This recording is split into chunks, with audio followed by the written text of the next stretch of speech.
ওই গ্রামে একজন বুড়া ঘটক ছিল ভাই, তরমুজালি নামে তারে চিনিত সবাই। খবর পাইয়া ঘটক বেটাই আইলো তাড়াতাড়ি, কি জন্য ডেকেছেন আমায় বলেন শীঘ্র করি।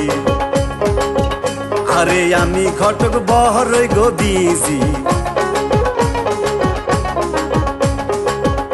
আমি দেশ বিদেশে মাইয়া খুঁজি গো, আমি ঘটক বহরই গো বিজি। তালুকদার সাহেব, আমারে কি জন্য ডাকছেন তাড়াতাড়ি কোন। আপনি তো জানেন আমি ঘটক খুব বিজি। শোনো ঘটক, আমার ছেলেকে বিয়ে করতে চাই, তোমার কাছে কোনো ভালো মেয়ে আছে? কি ধরনের মাইয়া চাই আপনার? লম্বা না বাইটা, মোটা না হুগনা, তেরা না বেকা? সব ধরনের মাইয়া আছে, এইবার বলেন কোনটা আপনার পছন্দ। শোনো ঘটক, আমার একমাত্র ছেলের জন্য ফুল পরীর মতো একটা মেয়ে চাই। তাইলে তো ভিজিট বেশি দিতে হইব। টাকা নিয়ে কোনো চিন্তা করো না ঘটক,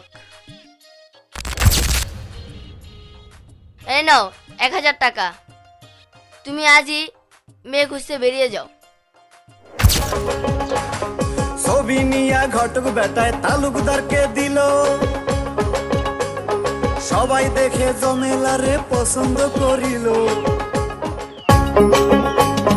তাড়াতাড়ি জমেলারে আনিল সাজিয়া, ধীরে ধীরে বাংলো ঘরের দিকে যায় চলিয়া। এমন সাজে সাজলো সুন্দরী জমেলায়, আসমানের ওই চন্দ্র যেন নামলো দুনিয়ায়।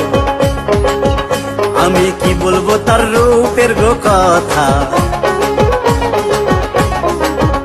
আরে দেখলে জোড়ায় মনের ব্যথা গো, কি বলবো তার রূপের গো কথা।